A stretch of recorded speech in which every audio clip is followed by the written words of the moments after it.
2020માં government of ઇન્ડિયાએ TikTok application બેન કરી.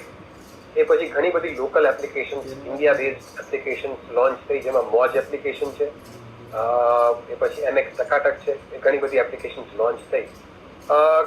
આ મેટરમાં કેવું છે કે મોજ એપ્લિકેશન છે એ 2020માં લોન્ચ થઈ અને પછી એ લોકોએ ઘણું સિવિયર પ્રમોશન્સ કરેલા છે.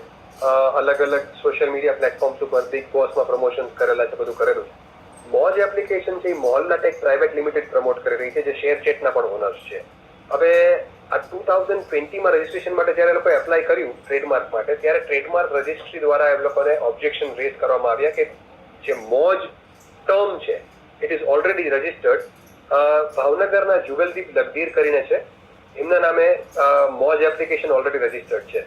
હવે જુગલદીપ લગદીર જે છે ભાવનગરમાં બહુ મોટા પાયે ફ્યુઝન ફોક મ્યુઝિક કોન્સર્ટ કરે છે અને એમાં ગુજરાતના મોટા ગજાના કલાકારો જેવા કે જીગરદાન ગઢવી, કીર્તિદાન ગઢવી બધા પરફોર્મ કરતા આવે છે અને ગુજરાત લેવલે લોકો ઘણા બધા કન્સર્ટ એ લોકોએ ઓર્ગેનાઇઝ કરેલા છે.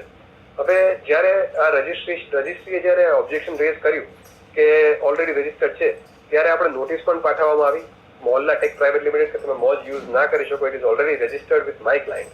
પણ એ લોકોનો જવાબ ના આવતા આપણે અમદાવાદની સિવિલ કોર્ટમાં ટ્રેડમાર્ક સૂટ ફાઇલ કરવામાં આવ્યો, જેમાં બધા ડોક્યુમેન્ટ રજૂ કર્યા, જેમાં આપણા ઇવેન્ટ્સના ફોટોગ્રાફ, વિડીયોઝ, ઇનવોઇસીસ બધું રજૂ કર્યું. આપણે પ્રાયર યુઝર હોવાનું પ્રૂવ થતા અમદાવાદની સિવિલ કોર્ટને જુગલદીપ લગદીર છે એ મોજના પ્રાયર યુઝર છે એ ક્લિયર દેખાતા અમદાવાદની સિવિલ કોર્ટે ઇન્ટરીમ ઇન્જંક્શન આપેલું છે અને નોટિસ ઇસ્યુ થયેલી છે મોહલ્લા ટેક પ્રાઇવેટ લિમિટેડને અને 24 તારીખની મુદત રાખેલી છે. બીજા નંબરે ગૂગલ પ્લે સ્ટોર અને એપલ સ્ટોરમાં જે લોકોની એપ્લિકેશન છે એ ટેકડાઉન માટેની નોટિસ પણ ઓલરેડી અમે લોકોએ પાઠવી દીધી છે. એટલે અમે એ લોકોની રાહ જોઈએ છીએ કઈ રીતના એ લોકોનો રિવર્ટ આવે છે. પણ as per the rules trademark જ્યારે પ્રાયર યુઝરને રજિસ્ટર્ડ હોય એ સમયે નવા યુઝર એ ટ્રેડમાર્ક યુઝ ના કરી શકે અને એના ઘણા બધા લીગલ કોન્સિક્વન્સીસ છે. હવે we are waiting for the reply of Mohalla tech private limited. 24 તારીખની મુદત સિવિલ કોર્ટમાં રાખેલી છે.